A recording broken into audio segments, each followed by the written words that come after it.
Good evening, folks. This is Greg Judy at Green Pastures Farm. Ike and I just put in a paddock. He's hooking the reel up over there.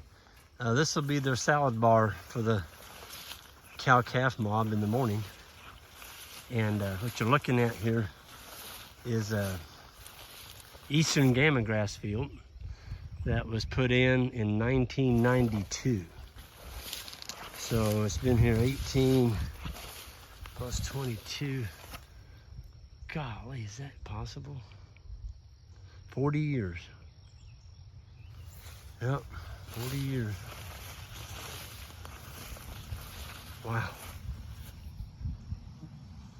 Yeah, this was drilled with a no-till corn planter, and we bought the seed years ago. That distributor's no longer in business, but at the time we planted it, it was $6.50 a pound, and you had to put down 10 pounds to the acre, and so it cost me $65 an acre to do this bottom. There's about 8 acres in here, 8 to 10.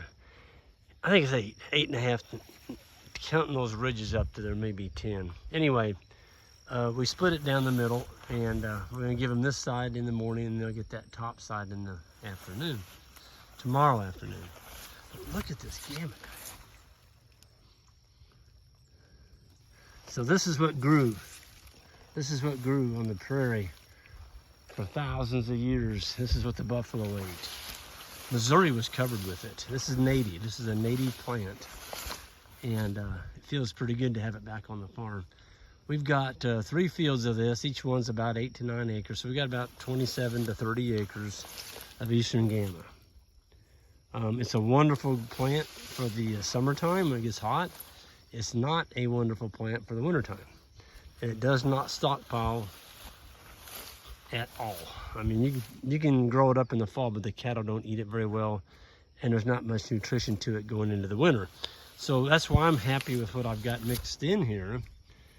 We've got fescue, we've got orchard grass, we've got bluegrass, we've got clover, we've got wild soybean, stick tight. Yeah, red and white clover. There's some muspadies in here. Just a little bit of everything. It's got a beautiful seed head on. Here's another seed head. See, we're hitting it perfect. It's just now, there's a boot. Look at the boot. See, there's the boot. They call that boot stage. Just starting to come out of the head there. So the cattle are just gonna absolutely have a smorgasbord here in the morning. They're gonna eat the top 8 inches of this, and that'll be about it. That's where it's the most tender. That's what they're gonna eat. It wouldn't surprise me if these cows put on 3 pounds in the morning each by grazing this succulent Gama like this. I mean, this is just a beautiful, beautiful stand of forage. One of the things about Gama grass is you've got to rotate on it. You can't leave animals on it.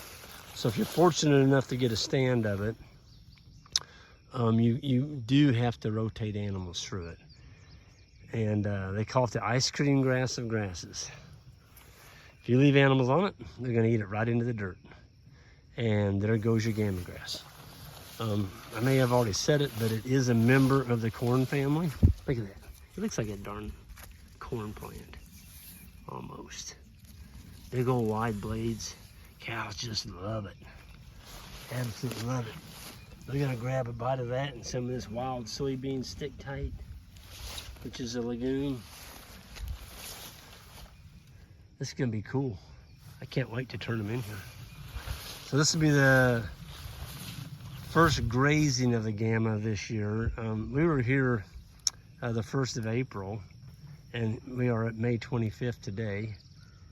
Let me back up on that. It was about the 2nd, yeah, because we had the grazing school. So it is about the 2nd to 3rd week. I have to go look on my calendar. I think it's the 2nd to 3rd week of April. So this has had 35 to 40 days. It's ready to go. Gama grass will get 6 feet tall if you don't graze it. I mean, it'll go way up. But when you let it get that tall, it's like feeding your animals a cedar tree. they're not going to do well on it. The palatability's gone. Yeah, it's roughage, and they might eat on it a little bit, but they're not going to get much nutrition out of it. We're hitting it perfect. It's about, if you grab the blades, it's right there on me. So it's about 30 inches, around 30 inches, about 3 foot, 24 to 30 inches. We're going to graze it down to about 10 to 12 inches. One bite, it'd probably be closer to 16 inches when they come out of here. Look at that. That boot's already come out of that puppy.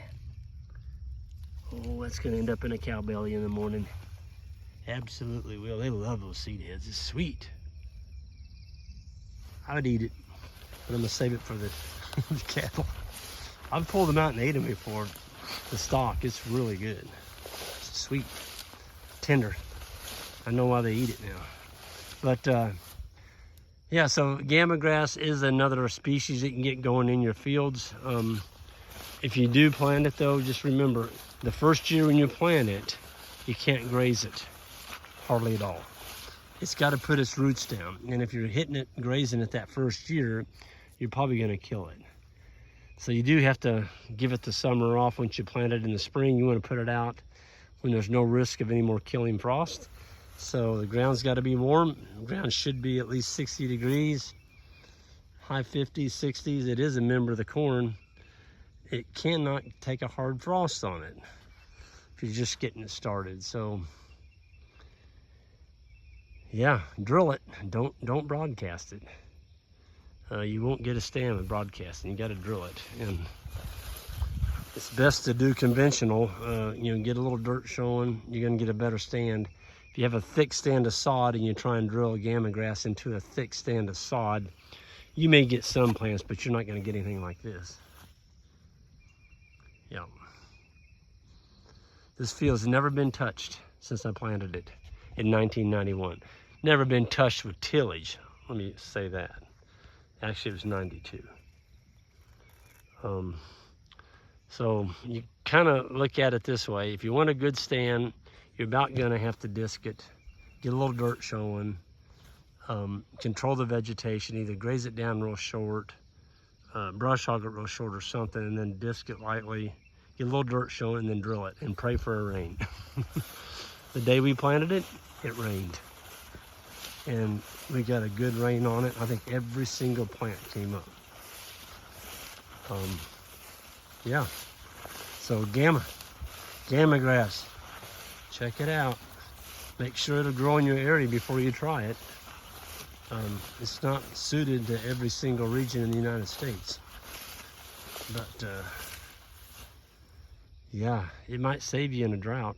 In the drought of 2012, when everything else turned brown, I mean everything turned brown, the Gama grass did not. It stayed green. It's got roots on it 18 feet. It'll go down 18 feet deep, especially, you know, in bottom land like this, where you got a little better soil. Up on a ridge top, you're probably looking at 10 to 12 feet. But still, it's breaking through the hard pan. It's got a root on it like a tree, and it's not gonna run out of moisture. So with that, I'm gonna go ahead and sign off here.